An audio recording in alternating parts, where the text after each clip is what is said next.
thank you, Lord, for this past few days, Lord, that we are victorious because of you, Lord God. We are victorious because you're always there for us, Lord Jesus.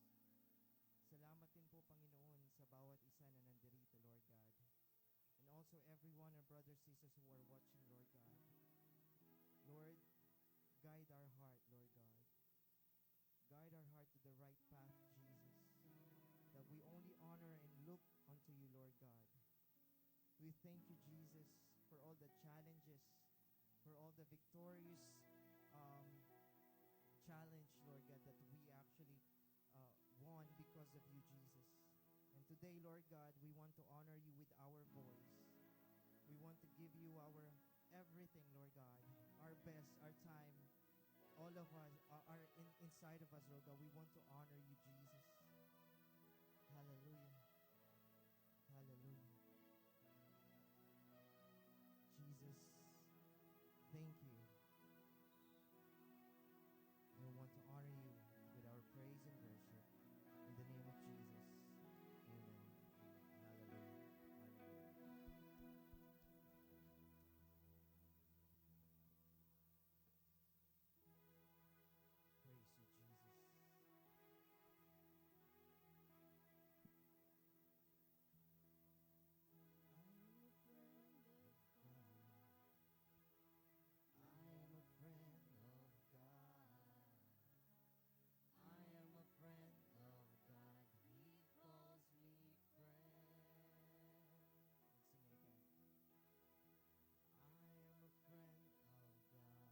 Who am I that you are thankful of me?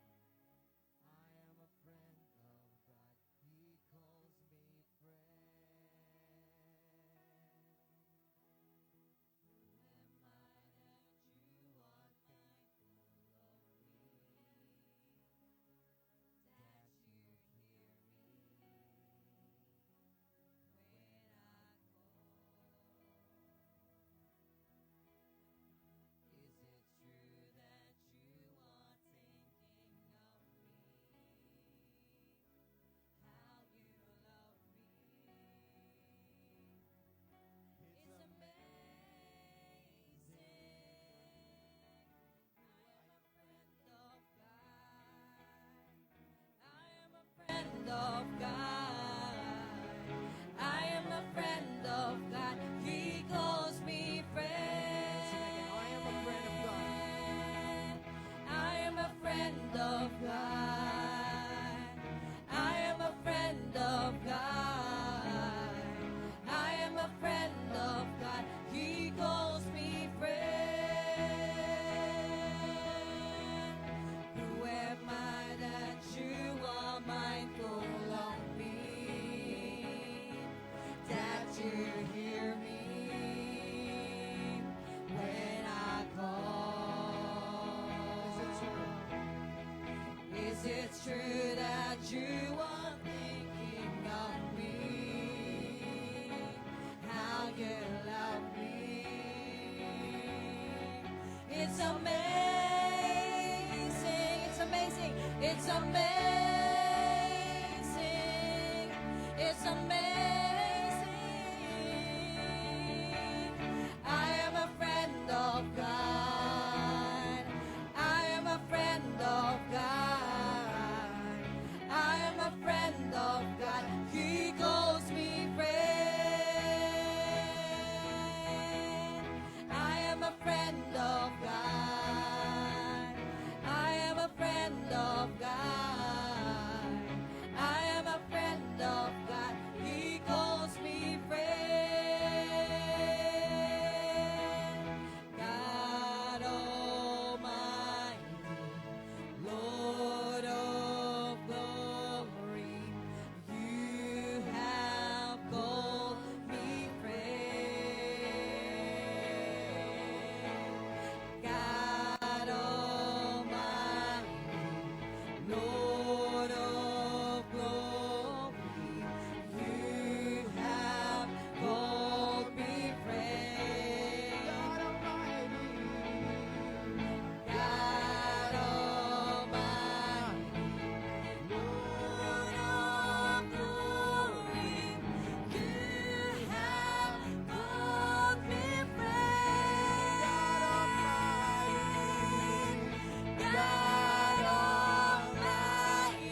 endureth forever.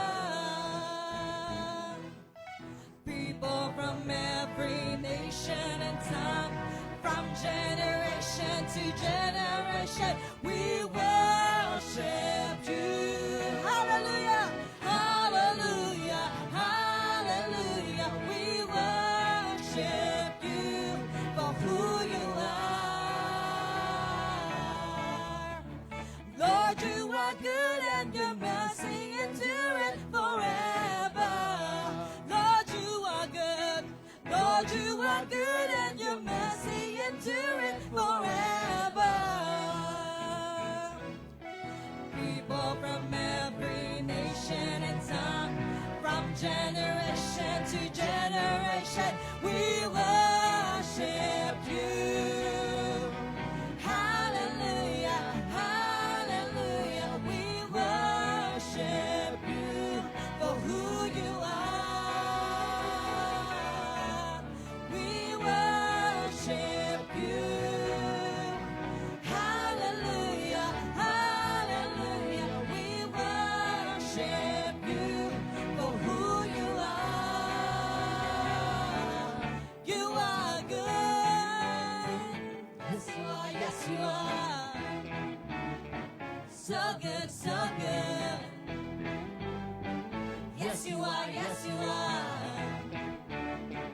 So good, so good.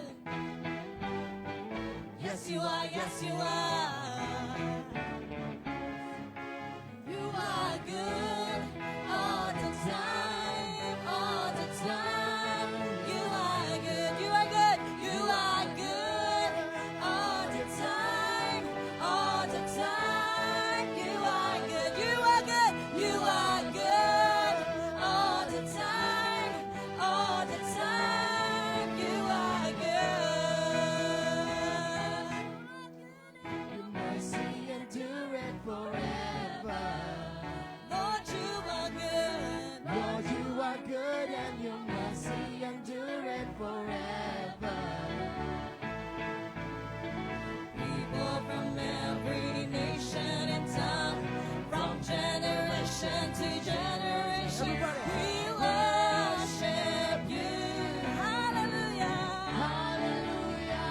hallelujah, we worship you for who you are. We worship you. Hallelujah, hallelujah, we worship you for who you are, for who you are, for who you are. You are good. Hallelujah. We praise your name, Lord Jesus. So nga po, Panginoon, alam po namin ang napakabuti niyo po, Panginoon. Kaya naman po, Panginoon, deserve mo po, Panginoon, lahat ng papuri at pagsamba, Panginoon, sa hapon na ito. Hallelujah. We praise your name, Lord. Hallelujah. Let's continue to worship Him. Praise you.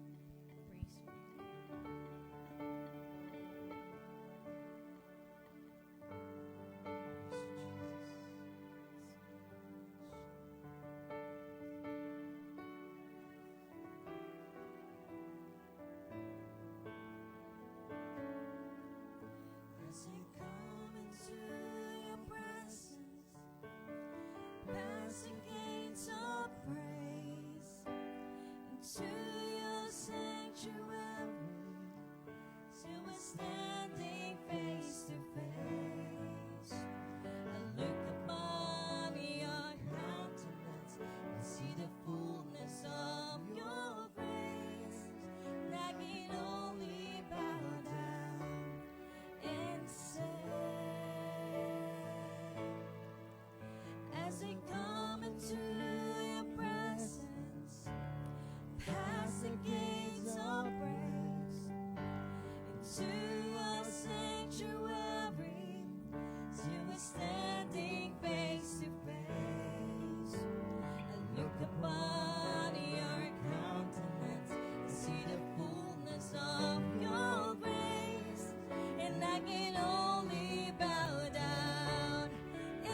Hallelujah. Hallelujah. Hallelujah. Hallelujah. Patuloy po tayong, let us continue to worship the Lord in the splendor of His holiness. Hallelujah. Father God, we thank you for this day that you have given us. Thank you, Lord, for your faithfulness in our lives. Lord, we pray today that all the songs that all of us sang today indeed enter your throne and touch your heart. Because you alone are deserve all glory, the highest praise, and all the honor. Thank you, Lord God, for your goodness and for your mercy and your grace and love for all of us. We honor and magnify your name. In Jesus Christ's name, we pray. Everybody say, Amen. Amen. Hallelujah. Come on, let's give the Lord praise. Praise the Lord. Praise the Lord. Okay? All of us, lahat po tayo magsipag. No? Let us welcome one another. Can you say to your neighbor, God loves you. Okay? Come on. Let us go around.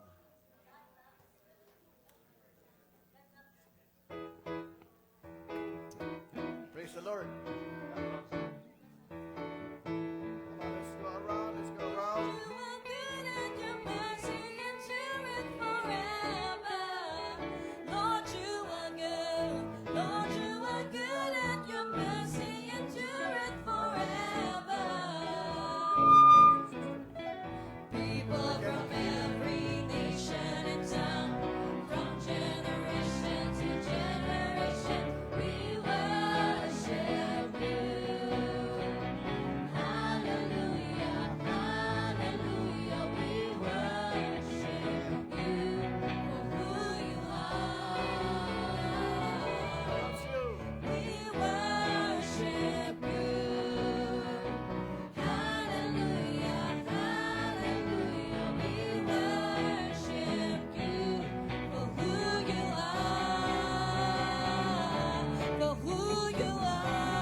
You may turn on the electric fans if you need additional ventilation.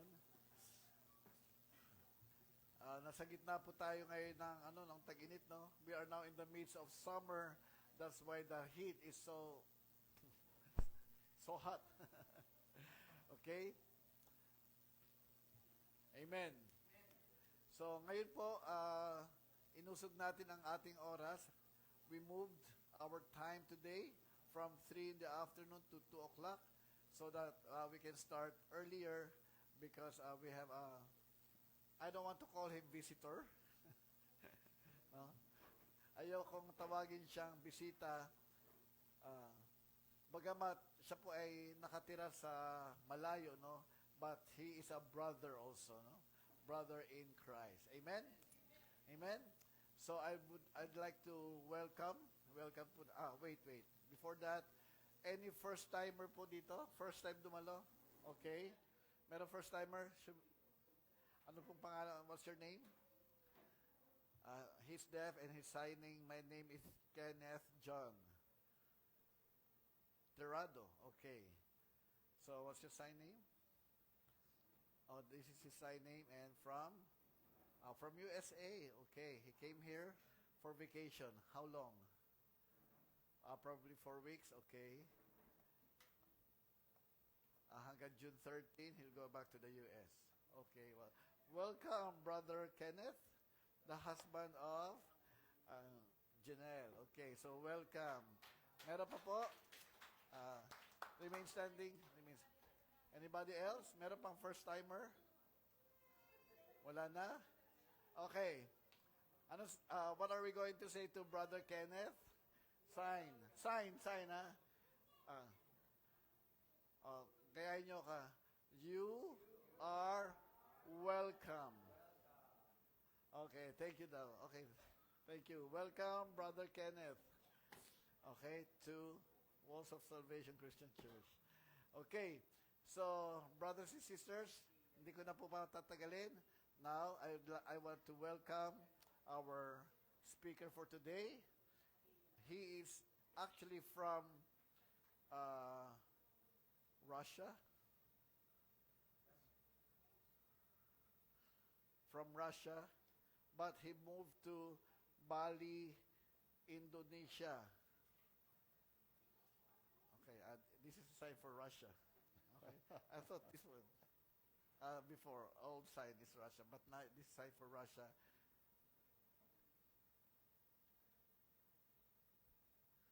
Okay, now he moved to Bali, Indonesia. Okay, I'd like to call Pastor Alex. Welcome, Pastor Alex. Hello, everybody. Thank you so much for opportunity to be with you. Oh, sorry, I need to translate in Tagalog also.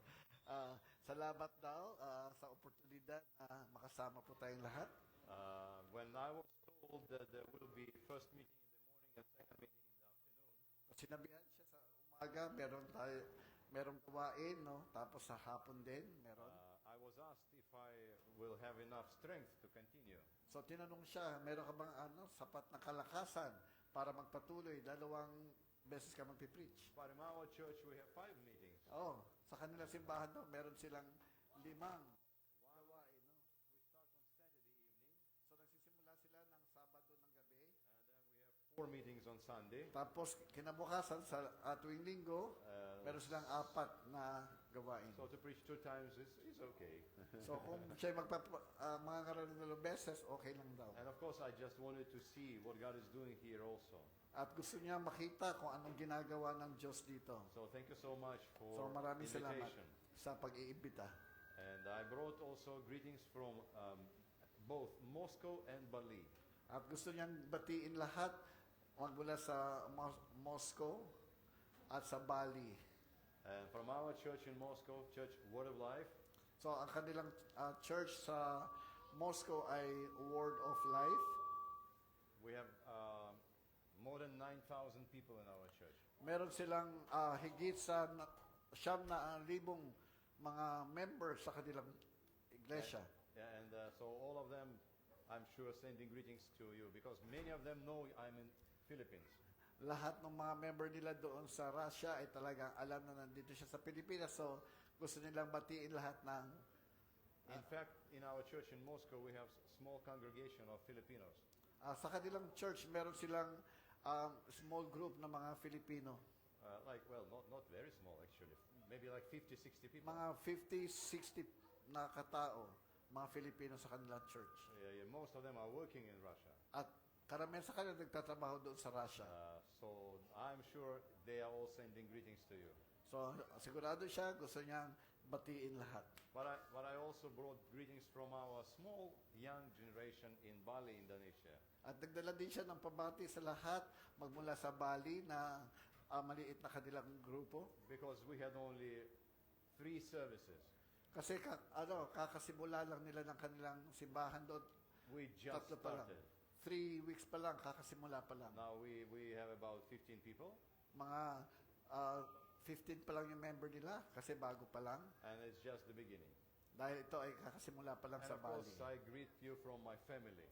At sa kanyang pamilya, gusto niyang batiin ang bawat Because isa. even if they are not with me, still we are in, we serve God together.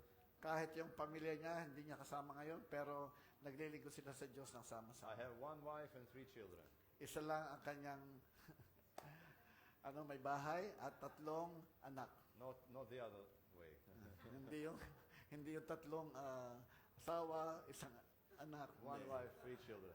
Isa lang na asawa. Tapos tatlong. My son is 28. Yung eldest niya ay 28. My daughter is 26.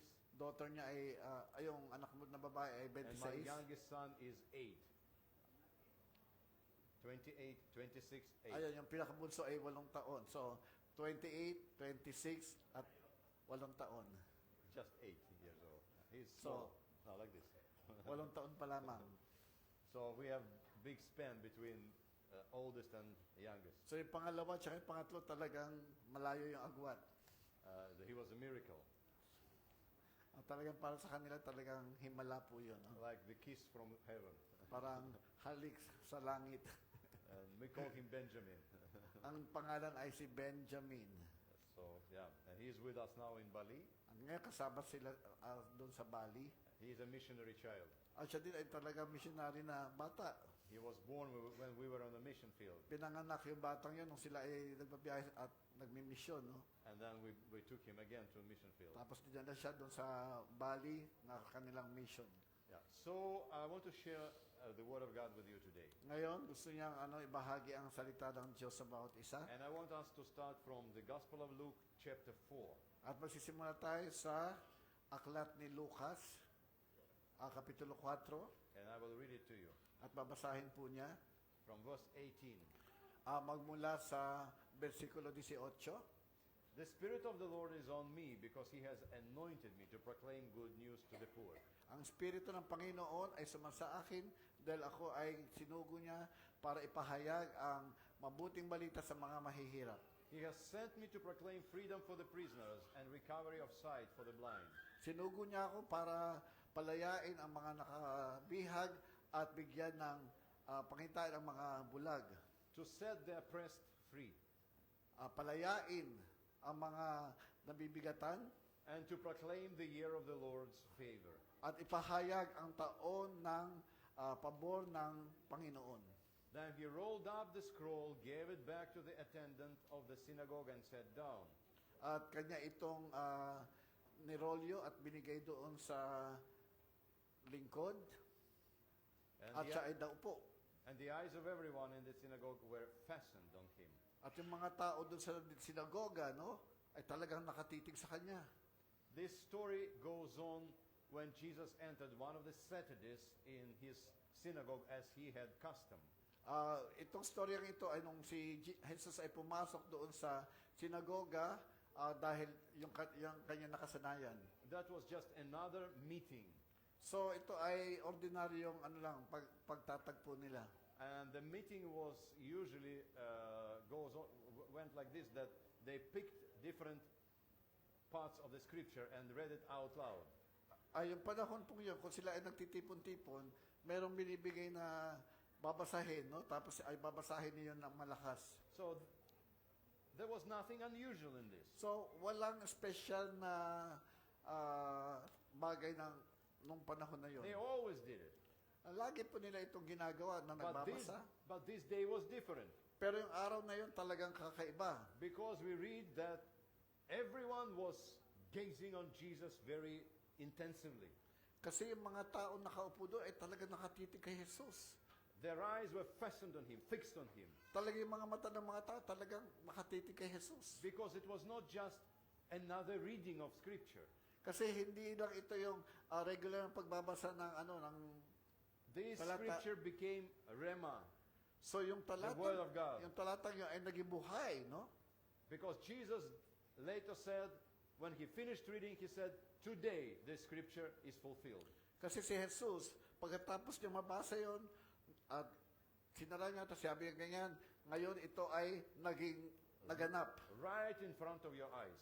Ngayon ito ay naganap sa harapan So ninyo. Jesus is using this passage from Isaiah So si Jesus, ginagamit po itong mga talatang ito mula sa to aklat declare, ni Isaias to declare his mission, para ipahayag yung kanyang misyon. to explain to people what he's going to do in his earthly ministry. So si Jesus, kanyang pinaliwanag sa mga tao kung anong gagawin niya dito sa He mundo. opens up why he came on this earth. So si Jesus, binuksan niya Bakit siya napunta dito sa mundo? And Jesus mentions 5 different categories of people. So merong 4 na mga kategorya patungkol sa mga tao. The poor, Una, yung mga mahihirap, the brokenhearted, yung mga durog ang puso, the captives, yung mga bilanggo, the blind, at pang-4, and the oppressed. at yung panlima, What yung can you mga say? na-oppress. What can you say about all these 5 categories? Anong masasabi ninyo patungkol dito? All these people are suffering. Anong masasabi niyo tungkol sa 5 ito? None of this is pleasant. It is not pleasant to be poor, to be brokenhearted. Ayos ba yung maging mahirap? This is something heavy. O ito ay mabigat? This is suffering. Talagang nagsasuffer, talagang When you are nagdurusa. oppressed, Halimbawa, kayo ay talagang when na-oppress. you are down, O ikaw talagang when bagsak. you are lost in life, O ikaw naman ay talagang hindi mo alam kung anong gagawin. because that's what blindness means. Kasi yan yung ibig sabihin ng parabagang bulag. It doesn't stand only for physical blindness. Hindi yan yung talagang para sa mga bulag lamang. It also stands for the feeling of being lost. Subalit, ito ay yung meron kang pakiramdam na ikaw ay talagang wala, no? Hindi When mo alam you- kung anong gagawin. When you don't know where to go and what the meaning of your life. Saan ka pupunta? Anong ibig sabihin ng buhay mo? And Bible says that Jesus came for these people. So, sabi ng Biblia, si Jesus daw po ay dumating dito para sa mga taong yun. Jesus loves everyone. Si Jesus talagang mahal na mahal niya lahat ng tao. But it seems that he is especially drawn to people that are going through hard times. Subalit, si Jesus ay talagang mas malapit sa mga tao na talagang may mga problema. He is especially close to those that suffer. Lalo na yung mga tao na talagang nagsasuffer, no? And if Talagang malapit si Jesus was Jesus. like this, then As- we have no other choice but to be like him. At sinabi ni Jesus, no? Tayo dapat gayahin natin siya. I am bringing it up before you not because I want us to admire Jesus only.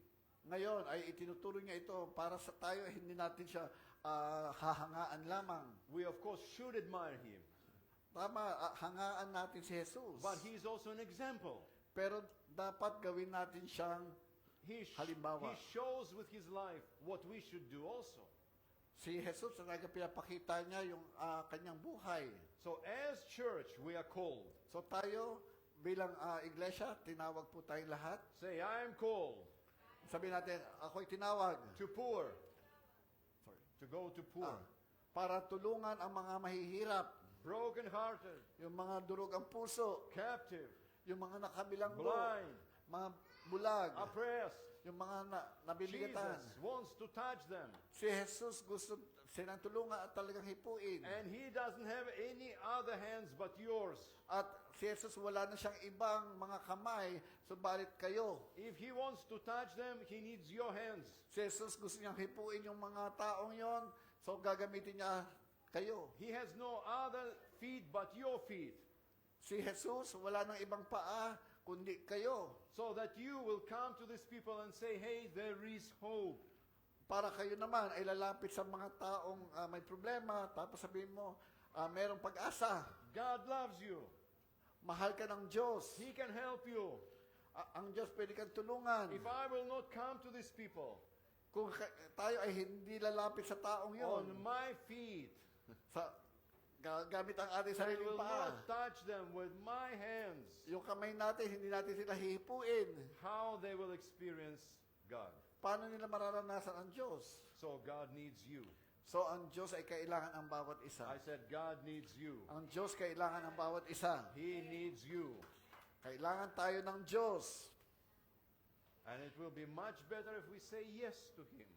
So, dapat sabihin natin, So we live in the oo, world. We live in the world that needs healing. dito sa mundong ito, kailangan ng kagalingan. People in this world are suffering. Mga tao, ang dami dito talagang nagdurusa, tama? In the Gospel of Matthew chapter 9 from verse 34 to 35, Sa Mateo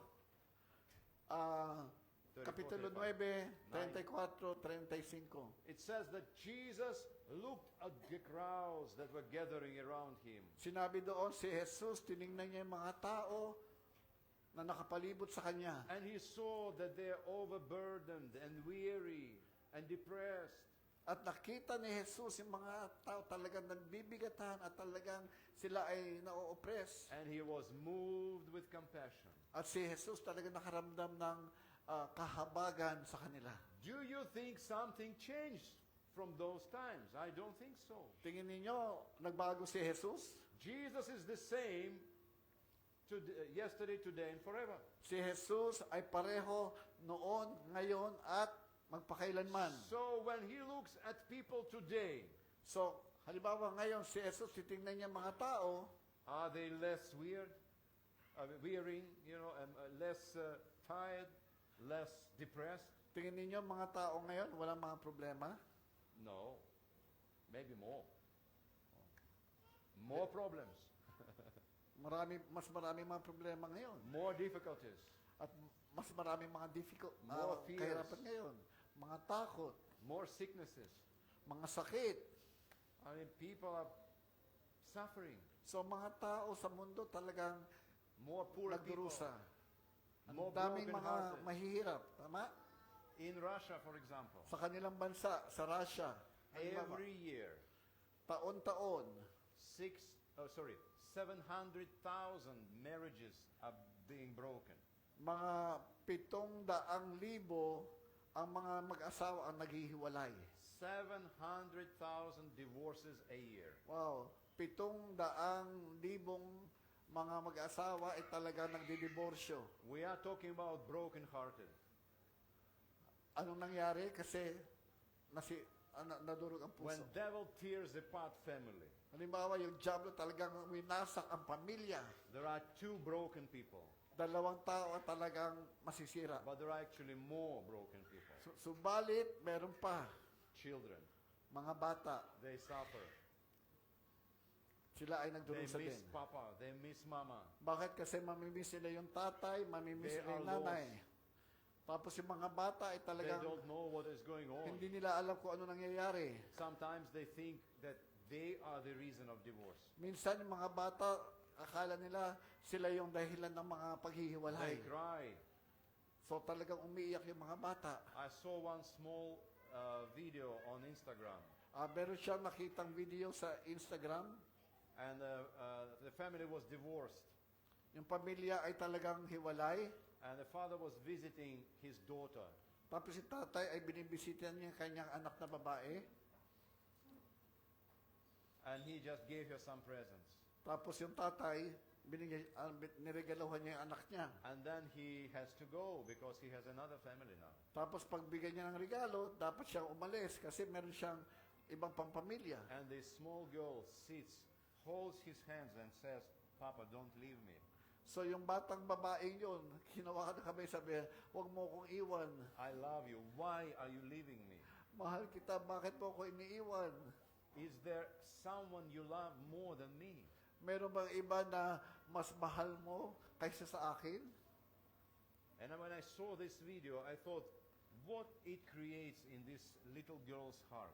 Kaya nga nung kanyang napanood yung video na yon, inisip niya ano nangyari sa puso nung batang babaeng yun. What a pain and brokenness. Talagang masakit Will at she, talagang nakakadurog ng puso. will she ever be wholesome person?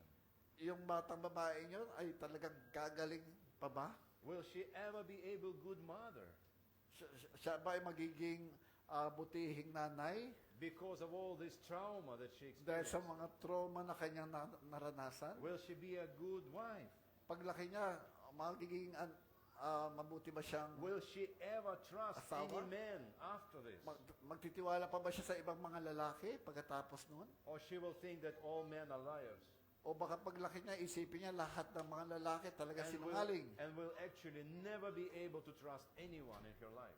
O baka naman yung babae yan, hindi na siya magtitiwala sa ibang mga tao. And stories like this, the whole world is full of them. So ang daming mga kwentong katulad nito na punong-puno ang mundo. And in all of that, these people are alone. So, sa lahat ng pagkakataong yan, mga tao ay nag-iisa. They have to deal with this Kinakailangan po nila talagang ito ay on their own. subukang ayusin sa No- sarili lang nila. No help, Walang tulong, no comfort, walang nagpapalakas. just raw reality. So, mag-isa lang sila. Loneliness.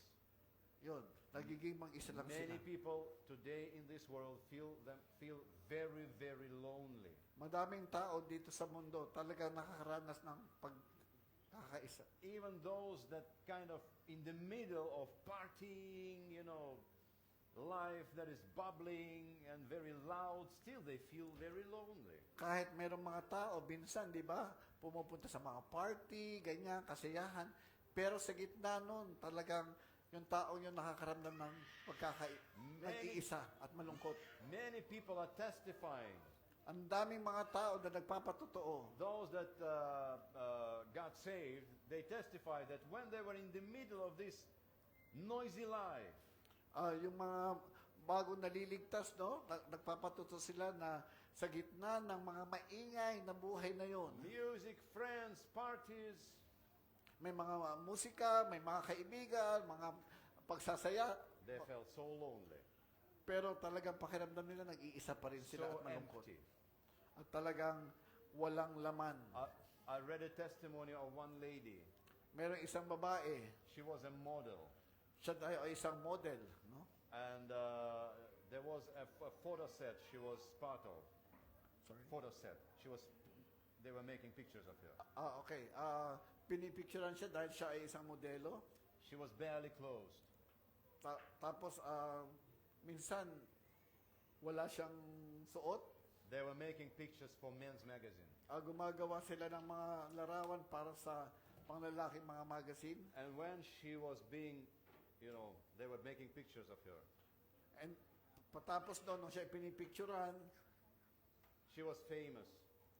naging kilala siya, naging sikat. She felt so lonely and broken. Pagkatapos nun, talagang nakaramdam siya ng kalungkutan at Right talagang wasak right- ang kanyang puso. Right in the middle of this photo set, she heard voice speaking to her. Tapos sa gitna ng nangyayari yung meron siyang narinig na I- parang tinig na maliit. I created you for something more than this. Meron siyang narinig na nilikha kita ng espesyal, ng higit pa sa ngayon. You do not belong to this place. Hindi ka dapat nandyan sa lugar na yan. And in a twinkling of an eye, she knew Tapos bigla na lang, that was Jesus speaking to her. nalaman niya si Jesus ang nangusap sa kanya. And she found her destiny in Christ. At doon niya natagpuan yung kanyang kinabukasan kay Kristo. And her life was completely changed. At talagang yung buhay niya ay nagbago. There are so many suffering people, Ang daming mga tao na talaga nagdurusa, lonely, malulungkot, even if they are very successful. kahit minsan talagang nagtatagumpay sila, They find out, especially in the end of their life,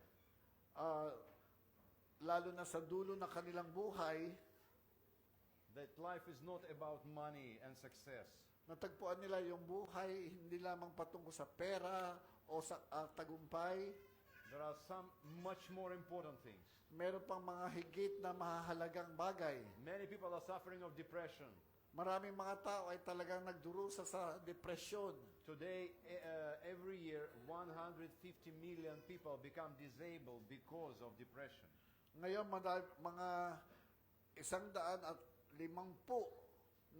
mga tao nagiging may kapansanan dahil sa depresyon. Why people are feeling depressed? Bakit mga tao nakakaranas ng depression? No purpose, Kasi wala silang layunin. no meaning. Wala silang halaga. If I believe that I came from monkey, Kung Like ikaw ay evolution naniniwala teacher. na galing ka sa unggoy, what's the sense in life? so ano ang kahalagahan ng buhay? No sense. We are just animals. So, wala na. Parang mukha ka na lang na hayop Developed animals, Wow. evolutionized. na nagbago na magmula sa hayop tapos naging tao ka. But there is something in us. Subalit, merong mahalagang bagay sa atin. When we accept this idea, we are not satisfied with this. Kung tanggapin mo yung ideya na yan, hindi ka I mapupuno. remember I had a discussion once with people that believe in evolution. Naalala niya, nakipag-usap siya sa tao na talaga naniniwala sa evolution. And we had, kind of quite heated discussions. Tapos talagang halos mag-away na sila. No? And then in the end, I said like this, okay, Tapos pagkatapos ng kanilang usapan, all people were created by God in His image and likeness. lahat ng tao ay nilikha ng Diyos ayon sa kanyang imahe. But those people that believe in evolution, they came from monkey. O, lahat na naniniwala sa evolution, galing sila sa unggoy. And they were offended. Tapos nasaktan sila. I said, why are you offended? Tinan niya, bakit ka nasaktan? When I say you come from monkey, why are you offended? Sasabihin ko, ikaw ay galing sa mga unggoy, bakit ka nasaktan? You believe it, you teach it. Maniwala ka. But when I say tinuturo mo. you come from monkey, Tapos, sasabihin ko, galing ka sa unggoy, no. magagalit ka. but if Hindi not from ako. monkey, then from where? Kung hindi galing sa unggoy, saan ka galing? If we don't know where do we come from, we don't know where are we going. Kung hindi mo alam saan ka nang galing, hindi mo rin alam saan ka papunta. We came from God. Lahat tayo ay galing sa Diyos. And we go to Him. At tayo lahat ay pupunta sa Because Diyos. if I am just an overdeveloped monkey, Dahil kung tayo daw po ay parang nagsimula sa unggoy, I mean, then the sense of my life is very simple. so yung buhay natin ay talaga magiging simple lang. Monkey are funny animals. Magmumukha tayong hayop. I mean, they just look for food all the time. Talagang ganyan. Kuha ka lang ng kuha ng pagkain. At kuha That's the ng- meaning of their life. Kasi ganyan yung ibig sabihin ng kanilang buhay. They just, what they do, they look for food, Hahanap ka lang ng pagkain lagi. and then they mate. Tapos sila ay, ayun, Yeah, and then what else? pag-partner. Yeah, they look for lice. Kasi yung mga hayop, talaga naghahanap lang sila ng mga makakain. That's it, and they are happy. Yun lang. Tapos, masaya na yung mga hayop. Have you ever heard about depressed monkey? If they have food, Meron na kayo narinig na depressed na unggoy? I mean, yeah, they can be depressed if they don't have food. Pwede maging depressed yung mga But if unggoy they kung have walang mga food, makain. If they are able to mate, Pwede naman sila makapag-asawa, di ba? and they have enough lice to find, Tapos maghahanap sila ng mga kuto, no? Tapos kakainin nila. basically they're happy. Masaya na sila. Life is successful. Matagumpay na sila. We don't need anything more. Hindi mo na kailangan ng ano pa man. Do you ever saw any man being happy with this small things? Sa taon naman, nakakita na kayo ng masaya sa maliliit na bagay. No. Hindi Seems rin. that even when we have food, Kahit meron kang pagkain, even if we have comfort, meron kang and even comfort minsan. even if our basic needs are met, Kahit meron kang pagkain, meron kang damit, there is still something missing, minsan meron pa rin kulang something deeper, na mas malalim na hinahanap mo. as if our life is kind of purposeless, Parang yung buhay natin, parang walang layunin. meaningless, with just these things. Parang walang halaga. There has to be something more than this. So, meron pa tayong hinahanap na higit pa. And Clive Lewis, he said like this. Yung pangalan ng tao ay si Clive Lewis. A Sinabi niya, very famous Christian writer. kilala daw siya na manunulat. Have you been reading, or maybe you've seen a movie called Chronicles of Narnia? Marahil napanood niya na yung pelikula na Chronicles of Narnia. Well, if not, that's a movie very famous, and not, first of all, it's a book, and it's very interesting reading, especially for children. Merong aklat ito na maganda para sa mga bata. He is Christian. Patungkol sa Kristyanismo. He was an atheist.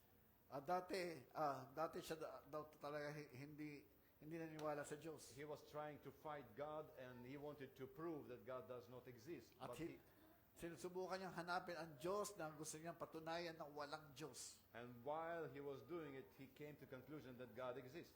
At habang gusto niyang patunayan na walang Diyos, natuklasan niya talagang merong Diyos. And he was the protector of faith. At ngayon talagang He defended faith ngayon talagang iniingatan niya yung pananampalataya on a high academical level. na mas mataas na antas, no?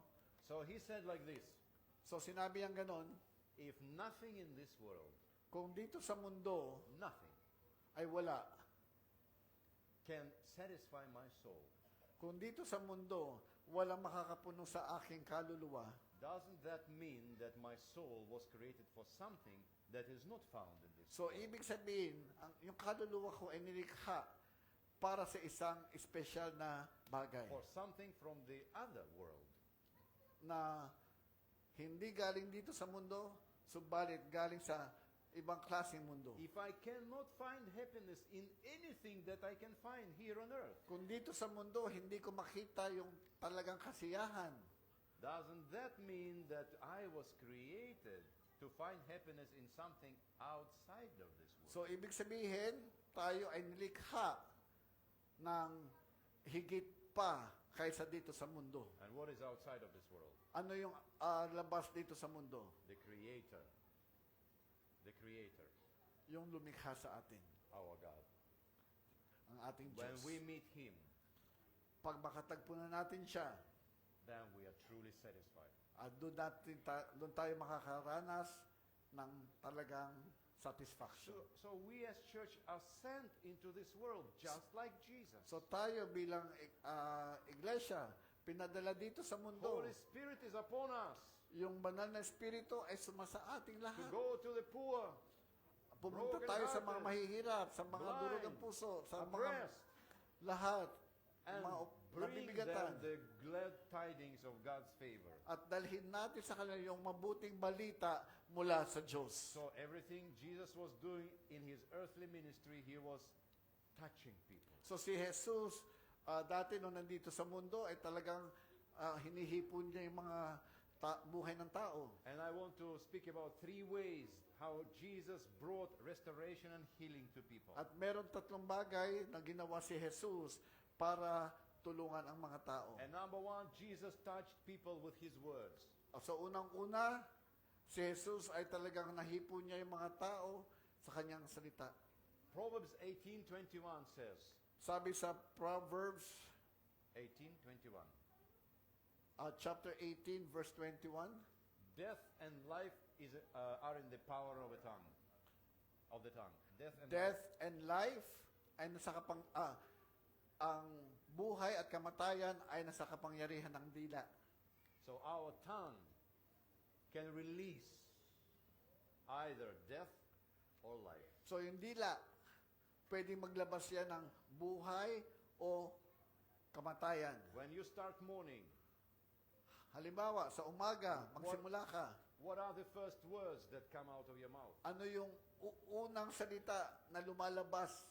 What are the Sa first bibig mo. words you say to your wife, to your husband, Anong to your sinasabi children, mo sa asawa mo o di kaya sa anak mo? to your friends? Paggising mo o sa mga kaibigan mo? These words will define. Yung Their salita day, mong yan, My Bible says that the tongue is like a fire. sabi ng Biblia, ang dila daw po ay parang apoy. And fire is something very, very special. It can either warm you up Yung apoy daw po ay talagang special, pwede makatulong sa iyo yan, or can help you to prepare food, o pwede ka makapagluto, or it can destroy. o yung apoy, pwede rin makasira. So you have to use it carefully. So yung dila po natin ay kapareho ng apoy, no? Dapat gamitin natin ng tama. James also says that our tongue is the rudder, Sabi ni James, no? Yung tang ay para daw itong like the timon. rudder in ship. So it turns the whole ship. So kahit napakalaki nung nung barko, no? The rudder is small. Maliit lang 'yan, yung The timon. ship is much bigger. Tapos malaki yung yung barko. But this small rudder can turn the whole ship. Pero yung maliit na 'yan, pwede niyang dalhin yung So- barko kahit saan. Our tongue is not big. So yung dila natin, ganun din, maliit lang 'yan. Some people have long tongue. Ibang mga tao, ang haba ng dila. Not here, not in this church, of Hindi course. dito, hindi dito. Wala dito. But some people. in some other places. Pero ibang lugar, andon, ang haba ng dila. Some people have split tongue. Ibang mga tao, merong, What does that mean? anong ibig sabihin daw nun? They say, when they see you, they Pag say, makita kayo, oh, so good, oh brother, you're so good, you're so nice, I love you. oh kapatid, kamusta ka na? Oh, mahal kita. Then you leave, Tapos pag naghiwalay and na kayo, behind your back, at nakatalikod ka na, their tongue changes. nagbabago siya sabi. Oh, he's so bad. Sagwa ng taong yan, yung ugali niyan, Split tongue. hindi maganda. So, yun ang ibig sabihin ng split yung tongue. Again, you not here, of course, not in this church. Muli, hindi dito. Wala dito niyan. Tama? Other churches, Sa iba, other people, sa other iba yan. places, yeah. People do sometimes like this. Mga tao, minsan dalawa ang dila. It is called backbiting. Ang ibig sabihin no, yung talagang pag nakatalikod ka, sinasaksa ka sa likod. Gossiping. Gossiping. O di kaya, The same. marites, no? Yeah. Speaking Ang behind. daming mga marites. So, use your tongue So, gamitin mo yung dila to bless, para mapagpala. not to curse. Hindi yung magsusumpa ka. Like Jesus did. Katulad ni Jesus. In Luke 7:11. Sa Lucas, Kapitulo 7, versikulo 11. It says that he met Sinabi ganyan, he met a crowd of people carrying dead person. si Jesus daw po ay meron nakita ng mga tao, dala-dala nila yung patay. There was a funeral. Talagang ito ay funeral. No? And actually, when I was waiting you standing, there was funeral procession going. Kanina daw, yung naghihintay siya sa akin, meron siya nakita talagang And there was a picture of a man. And he was funeral. quite young.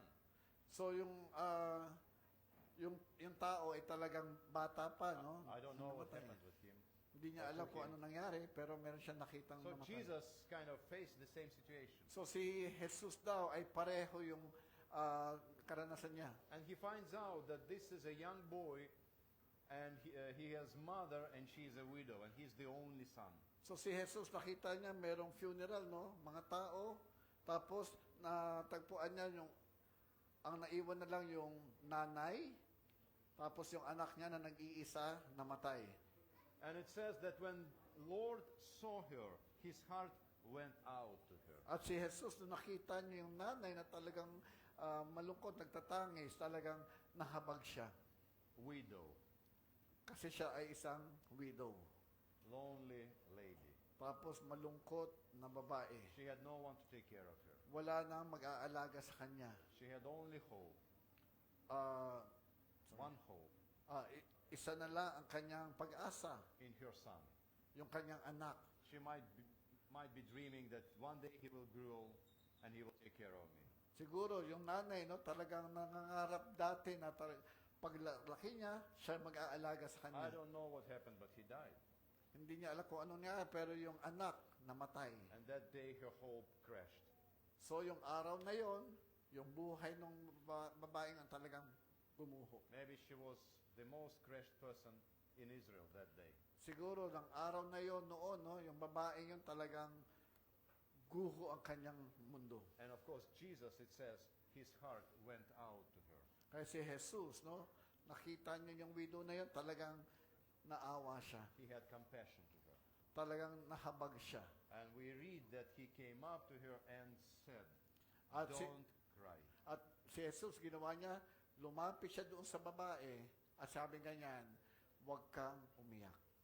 Notice that before he rose from the dead, her son, At he speaks this words, don't cry. tingnan ninyo, ang ginawa ni Jesus, paglapit niya, sabi ganyan, huwag ka nang umiyak. These are comforting words. Ito ay talaga nagbibigay siya ng lunas. So I want to tell you, maybe you say to yourself, well, I cannot raise up dead people. Baka sabihin nyo kayo, hindi nyo kayang bumuhay ng patay. Maybe you cannot, Marahil hindi nyo kayang bumuhay ng patay, but can you comfort? pero pwede ba kayo magbigay ng lunas? Can you say, don't cry? Pwede ba kayo magsabing, huwag nang umiyak? Of course you can. Siyempre, pwede niyong sabihin yan. This is something that everyone can do. So, lahat tayo, halimbawa, meron kang kaibigan na talagang umiiyak. To, Sabihin mo, huwag ka na umiyak. to comfort someone, the only thing I have to have is soft heart. Para aluwin yung taong yon, kailangan mo lang ng malambot na puso And have compassion. at kahabagan. And I will comfort people. Tapos, ay bigyan mo siya ng lunas. And you, if you have this heart, At- one day you may raise up dead. Malay mo, kung meron kang puso na malambot, no, later on, pwede mong panalangin yung patay at siya ay mabubuhay. So find someone who is depressed. So maghanap kayo ng tao na talagang nabibigatan. Find someone who feels lonely Maghanap kayo ng tao na talagang malungkot. and say some encouraging, comforting words to them. At lapitan niyo sila at bigyan niyo sila ng kaaliwan. Find someone who is going through some fights in his life. Hanap kayo ng tao na talagang merong pakikibaka sa buhay. Maybe wants to give up. Marahil may mga ibang tao na talagang gusto nang sumuko. It doesn't believe he can make it. Hindi na siya naniniwala na pwede siyang magtagumpay. Come to him and say, hey brother, don't give up. Sabihin mo sa kanya, tapos siya ay palakasin mo lang, huwag kang sumuko. Is it difficult? Mahirap ba? It is not difficult. Hindi po mahirap sabihin sa kanya na And it is not expensive. huwag kang susuko. At hindi ito mahal. It actually doesn't cost you a penny. Hindi mo kailangan gumastos ng pera para sabihin. But it can change this person's life. Pero pwede mo siyang tulungan at magbago ang kanyang buhay. Amen. Amen. Jesus also touched other people through the acts of mercy. Si Jesus ay tumulong din sa mga tao sa pamamagitan ng kanyang kahabagan. In Matthew chapter 25, Sa Mateo, Kapitulo 25, from verse 31 and on, talata 31, yeah. Jesus speaks about 6 different categories of people. si Jesus ay meron siyang sinasabi patungkol sa 6 na kategorya ng mga tao. And he says that we, church, how should we relate to them? At sinasabi ni Jesus, tayo bilang iglesia, paano tayo tutulong sa mga He tao? speaks about hungry people, So, una, mga gutom na tao, about thirsty people, mga uhaw na tao, about strangers or homeless people, mga hindi mo alam na mga tao, the naked, the sick, yung mga walang suot, mga may sakit, and the prisoners. at yung mga bilanggo. All these people are going through some kind of difficult situation in their So, life. lahat ng taong yan ay talaga nakakaranas ng mga kahirapan sa buhay. And Jesus says, At sabi ni Jesus, He divides His people into 2 groups. hinahati ni Jesus yung mga tao sa dalawang grupo. And He says to one group, At sinasabi ni Jesus sa isang grupo, thank you so much maraming salamat that you fed me, you gave me water, you gave me home, you clothed me, you visited me when I was in hospital or in prison. Sabi niya, maraming salamat dahil pinakain niyo ako, binigyan niyo ako ng inumin, binigyan niyo ako ng damit, binisita niyo ako nung ako'y bilanggo. And these people were so amazed. They said, Jesus, when we did it to you, we never saw you. At yung mga tao nagulat, sabi ganyan, Jesus, kailan ka namin nakita na gutom, uhaw, walang damit? At yung mga And yon, He said, what you did to one of the smallest ones, you did to me. sumagot si Jesus, kung anong ginawa niyo sa iba, ay ginawa niyo rin sa akin. So you see, Jesus fully identifies Himself with suffering people. So si Jesus ay talagang umuugnay sa mga tao na talagang Listen nagdurusa. to me. When you Pakinggan po ninyo. feed hungry person, Halimbawa, kayo ay nagpakain ng taong gutom. you feed Jesus. Ay ganun din, pinapakain niyo si Jesus. When you give water to thirsty, Halimbawa, ay talagang binigyan niyo ng because tubig yung mga you uhaw. feel compassion, Dahil you ikaw give ay water to naawa. Jesus. Ay ganun din, parang you binigyan mo ng Give tubig si home Jesus. to a homeless.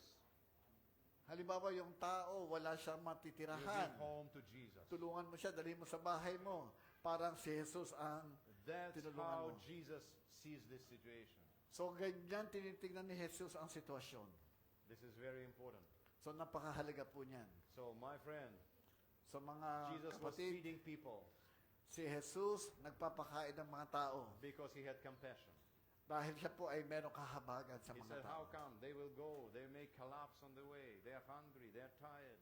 Isang araw si Jesus nangangaral, sabi ng ganyan, pakainin sila kasi kung papauwi ko pa sila, pag uwi nila, baka sila ay talagang bumulagtaan na lang dahil gutom. So he told his disciples, So sinabi niya sa kanyang disipulo, feed people. o kayo, magpakain sa So kanila. he tells you today, Ngayon, si Jesus sabi sa ating lahat, do something to those that suffer in this world. yan, tumulong kayo sa mga tao talaga nagdurusan. Do something. Dapat meron kayong Maybe you're gagawin. like disciples. You say, how come? We don't have money. I don't know how to help. Baka katulad na kayo ng 12 disciples, sabi ako, wala akong pera, paano ako makakatulong? But you just start. You start. Mag- With what you have. magsimula lang kayo. Anong meron ka? If you cannot help the whole world, Kung hindi mo matutulungan buong mundo, help one. kahit isa lang, tulungan mo. In Israel, Jews, Sa Israel daw po, they have very wise saying. meron silang mga kasabihan. They say like this, who saved one soul, saved the whole world. Kung isang tao, maligtas mo, yan, maliligtas mo buong mundo. Amen. And then also Jesus touched people with his power. At ganoon din po si Jesus ay talagang tinulungan niya ang mga tao sa pamamagitan ng kanyang kapangyarihan. We believe in supernatural. Tayo lahat ay naniniwala sa mga himala. We can say kind, comforting words. Pwede tayo magsalita ng mga nakakalakas ng mga salita. We can feed, Pwede tayo magpakain. but people are suffering of demonic oppression. Pero yung mga tao ay talaga nagdurusan dahil sa mga gawa ng diablo. And then we have to demonstrate the power of God and cast out demons. So dapat ipakita natin kapangyarihan ng Diyos, Heal palayasin mga demonyo. Heal the sick. Pagalingin yung mga may sakit. Open the eyes of the blind. Bigyan ng paningin yung mga bulag. So touch people with God's power. So hipuin natin mga tao sa pamamagitan ng kapangyarihan ng Diyos. I remember one day I was teaching in Bible school Naalala niya isang araw, nagtuturo siya sa Bible School in Moscow many years ago. sa Moscow. Maraming taon na And nakalipas. when I was teaching, At nung siya ay nagtuturo, Holy Spirit fell upon all the students habang siya ay nagtuturo, tapos yung banal ng Espiritu biglang bumagsak sa in mga a mighty estudyante. way. Talaga napaka-makapangyarihan. Usually I just teach and maybe people just listen. Madalas siya lang ay nagtuturo, tapos yung mga tao ay talaga nakikinig lamang. But that day was very special. Pero yung araw na yun talaga The napaka-espesyal. power of God hit that place so strongly. Yung kapangyarihan ng Diyos talagang bumagsak doon sa mga And estudyante. people started to get healed, delivered. Tapos yung mga tao ay talagang gumaling, talagang One by lumakas. one, one by one, one by one. Isa-isa, talagang ang daming nangyari. And one lady came up and she said, Tapos isang babae lumapit sa kanya. Pastor, something happened today.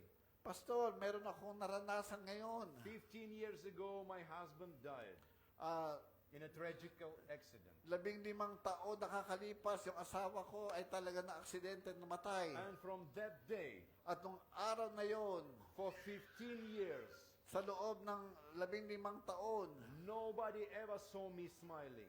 walang nakakakita sa akin nakangiti. It was as if joy was taken away from my life 100%. Yung kagalakan ko ay talagang nawala. I never smiled. Hindi na ako gumiti. I never rejoiced. Hindi na ako talaga nagsaya. I was mostly crying, being depressed for 15 years. Lagi na lang daw siyang umiiyak at talagang depressed sa loob ng But 15 taon. when you were teaching and the power of God hit this place, Tapos habang siya daw po ay nagtuturo, tapos yung kapangyarihan ng Diyos ay bumagsak doon sa lugar na yun. instantaneously I was set free. Pagdaka, yung babaeng yun, no, talagang napalaya. And I was laughing for 30 minutes and couldn't At siya ay stop. talagang tawa ng 30 minutos at Laughing, hindi siya laughing, laughing, and laughing. Kasi binigay siya ng bagong kagalakan ng Panginoon. Jesus wants to touch people with His power. Si Jesus gusto niyang hipuin ang mga tao sa pamamagitan ng kanyang To change their kapangyarihan lives. para baguhin ang mga buhay ng I tao. was praying for many people. They were sick and God was healing them. Maraming pagkakataon siya nanala sa mga tao may sakit at I gumagaling, prayed for a lumalakas. person who didn't have, he had inborn problem with his eye. There was missing parts in his eye. Meron siyang pinanalangin na yung mata ay talagang may problema, no? He was born without certain things in his eye, and his eyesight was extremely limited. Yung mata ng taong yun talagang may kakulangan tapos hindi siya makakita ng malinaw. It was like 10% only. Ang nakikita lang niya 10% lamang. And he had eyeglasses that thick. Tapos yung kanyang salamin napakakapal. Very poor eyesight. Talagang hindi siya makakita. But God healed him. Pero pinagaling siya ng Threw away Diyos. these glasses. Tapos sinanggal na niya yung kanyang salamin. And I know because I'm ex-medical assistant Alam niya dahil dati daw siya daw po ay assistant sa medical. that it had to be a creative miracle. Na talagang nangyari yung himala. Otherwise, this person couldn't see. I mean, it has to, Dahil yung taong something, yun hindi God makakita. created something that was missing. So ang Diyos nagdagay ng isang bagay sa kanyang mata tapos siya ay nakakita. Many, many, many people are being healed, delivered, Maraming mga tao talagang gumaling at sila ay napalaya. but we all can do this. Lahat tayo ay magagawa We yan. can all release the power of God into our generation. Pwede natin pakawalan ang kapangyarihan ng Diyos sa ating panahon ngayon. So, my friend, So mga kapatid, I call you, I beseech you, siya ngayon ay nakikiusap sa bawat isa. please be the hands of Jesus. Kayo ay maging kamay ni Be, Jesus. be the feet of Jesus. Maging paa kayo ni Jesus. Be the mouth of Jesus.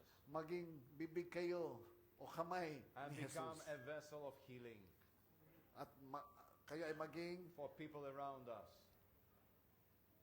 sisidlan ng kagalingan sa mga tao sa ating paligid. Because there are so many hurting people. Kasi ang daming mga tao talagang nagdurusa And there is no hope at walang pag-asa. but in Jesus. Subalit kay Jesus lamang. The only hope. Siya lamang And the ang only kanyang name pag-asa at ang kanyang pangalan that can save. ang pwedeng magligtas. Amen. Amen. Amen. Amen. So let's stand up. Tayo po lahat ay tumayo. And I want to pray for all of you. Gusto niya ipanalangin ang bawat isa. Lord, I pray for this wonderful church. Panginoon, ako'y nanalangin sa magandang iglesia na ito. I pray for every brother and every sister. Pinapanalangin ko ang bawat kapatid na I lalaki pray at for babae every leader. at ang kanila pong pinuno. I pray for every minister. Pinapanalangin ko lahat. Lord, I just pray that we will understand that deeper than ever Panginoon, dalangin ko na lahat ay makakaunawa ng mas malalim. that you called us to be vessels of healing. Na kayo ay tinawag ninyo kami na maging sisidlan ng kagalingan. Lord, we commit our mouth to you Panginoon, amin pong sinusuko sa inyo ang aming bibig so that our mouth will bring forth life, nang sa ganon ang aming will mga spread life. nang sa ganon ang aming mga bibig ay pakalat ng buhay. Lord, we commit our hands to you Panginoon, ang aming mga kamay ay sinusuko namin sa inyo for good works para sa mabubuting gawa, so that we can help those that are in need. para matulungan namin mga taong nangangailangan. And help us to take what we have, And tulungan niyo po kami even na if, dalhin kung anong meron kami. even if it is not enough. Kahit hindi ito sapat. 5 breads and 2 fishes. Katulad po ng 5 tinapay at And 2 isda. let us start break it. Tulungan niyo kami na ito ay pagpira-pirasuhin. Give it to people ibigay sa mga tao, feed the hungry, pakainin ang mga nagugutom, help the needy, tulungan yung mga nangangailangan, be with those that are suffering. samahan sila na talagang nasasaktan, And then we will see at makikita po namin how you multiply what we have kung paano ninyo paparamihin and how many people can be helped at kung paano mapapadami mga taong matutulungan. with seemingly so little that we have. Kahit anumang meron kaming maliit, But when we give it over to you, kung sabat ko ito ay aming iaalay sa inyo, you bless it and you multiply it. ito ay inyong pagpapalain at gagawin itong marami. And we pray, Lord, At ngayon, that kahilingan we po will namin become the channels of your power na gamitin niyo po ang bawat isa Into na this- daluyan ng inyong pong kapangyarihan. into this hurting world Dito po sa mundo na maraming mga taong nasasaktan. that desperately needs your power. Yung mga taong talagang umihingi at nangangailangan ng inyong kapangyarihan. Thank you, Jesus. Maraming salamat, Jesus. Bless each and every one of us. Pagpalain niyo po ang bawat isa. And help us walk At tulungan niyo po kami na with you lumakad. every day Kasama ka araw-araw. so that we may see Nang sa ganun, kami po ay makakita that your blessing na ang inyong pagpapala comes to our lives ay darating sa aming buhay and then through our lives at sa pamamagitan namin goes into this world. ay amin po matutulungan ang mga Because tao. you blessed us Dahil kayo ang nagpapala sa amin. so that we can become a blessing. Nang sa ganon, kami naman ay maging pagpapala sa iba. And all the people said, And ay lahat magsabi ng and all the Amen. Amen. Amen. Let's praise the Lord. Purihin po natin ating Panginoon. Thank you so much. Maraming salamat daw. Hallelujah, hallelujah, hallelujah. Thank you so much, Pastor Alex, for that wonderful message. Amen? Amen? Can you say to your neighbor right now, God can use you? Oh, sabihin niyo. Sabihin niyo. God can use you. Amen? Amen? Tingin po kayo dito, tingin po kayo dito. I really like what Pastor Alex said. Start with one. We cannot save the whole world. Amen? So many needs. But look for one. Just look for one. And from that one, no? From that one, many more will come out. Amen? From that one, halimbawa, example, you help that one. Okay? You help that person is saved, and that person will in turn look for another one. Look for another one. And then, many people can be helped. Why? Because we started with one. And through that one, many people can be touched. Amen. Amen. Hallelujah. Purihin natin ating Panginoon. Thank you so much. That's why, Pastor Alex, probably you noticed, this is our goal for this year. Harvest 100. Each one win one. Meaning, me, you look for another one. Maghanap ka pa ng isa. Kunin mo. And that one will get another one. So on and so forth. Hallelujah. Amen. Praise the Lord. And probably you notice WIN is an acronym. W is to witness. Okay, witness. Ibig sabihin, i-share yung mabuting balita. Okay? Witness. Letter I. If that person received Jesus Christ, okay, integrate in the church. Letter I is to integrate. Integrate in the church. And then once in the church, letter N is to nurture. So we take care, we feed them, we teach them, and we train them. Amen. Amen. Hallelujah. And it will become a cycle. That one that you help, that one that you save, okay, witness, integrate, and then nurture, and then later on, that person will get another one, will get another one. Wow. And then we can really harvest many people for Jesus Christ. Amen. Hallelujah. So, I want to reiterate what Pastor Alex said. Maghanap kayo ng kaibigan. Mga young people, tingin kayo, everyone. Maghanap kayo ng kaibigan. Look for a friend. Amen? Look for a friend. Lord, help me. Whose friend I'm going to harvest for you? Pray for that person. Panalangin mo yung taong yan. Amen? After mo mapanalangin, lapitan mo yung taong yan, tapos sharean mo. Witness to that person. Amen? Pag siya tumanggap kay Lord, dalhin mo sa church. Amen? Invite. And then, so that they can hear God's word more. Amen po. Hallelujah. Okay? I'd like to call right now the person who will lead us into giving. Joshua. Okay. We may all be seated. You may all sit down. There are envelopes, no? May mga envelopes po dyan. There are envelopes on the sleeves, red sleeves. You can put your tithes or your offerings, okay? You can even write your name. Hello, magandang hapon po sa lahat. And for the sake of Pastor Alex, I'll be sharing in English. So today's word reminds us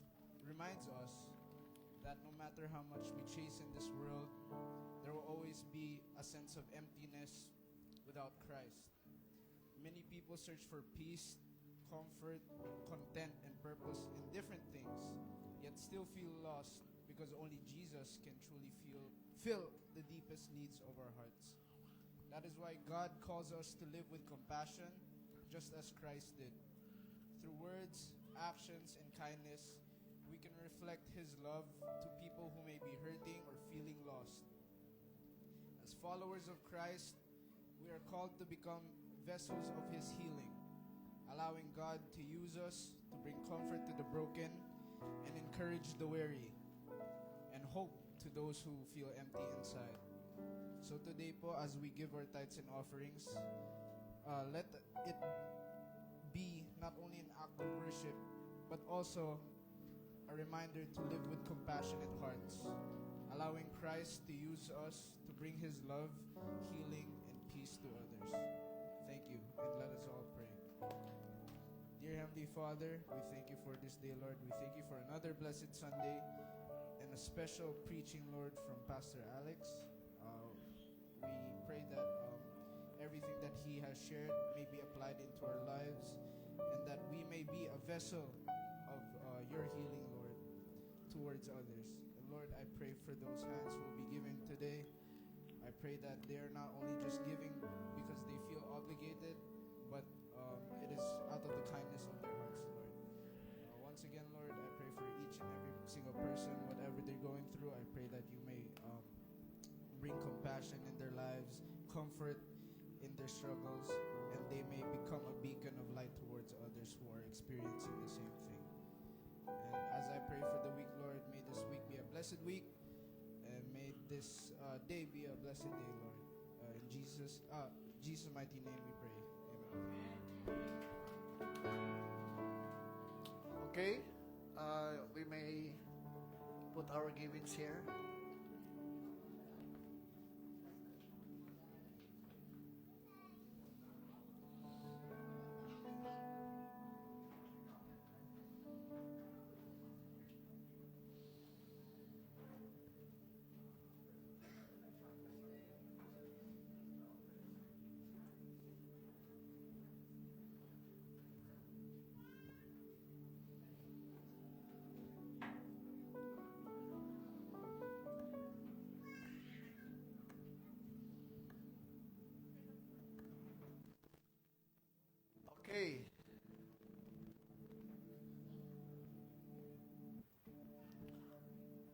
Are you blessed?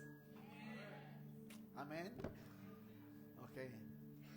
Again, can you say to your neighbor right now, look for someone. Sabi mo, maghanap ka ng isa. Okay? Maghanap ka ng isa. Isa lang. Amen. Amen. Look for someone. Maybe God is not asking for 12 like Jesus, right? No? Not 12, not 20, not 30, not 100 people. No. Just one. And listen. Tingin po kayo dito. Tingin kayo rito. Mga kapatid, tingin muna kayo rito. Tingin po kayo. Kung sino mang isa niyan, no? At naipanalo mo, nadala mo kay Kristo.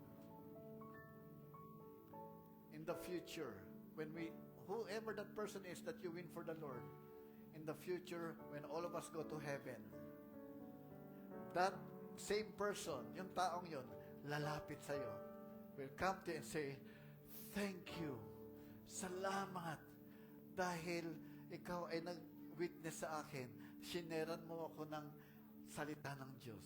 You witnessed to me, I came to know about Jesus. Hallelujah. I'm saved because of you. Amen? Naligtas yung taong yon dahil sa'yo. Amen? Sabihin mo nga sa katabi mo, dahil sa'yo.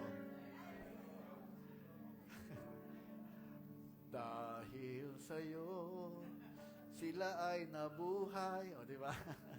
Because of you, people can have life.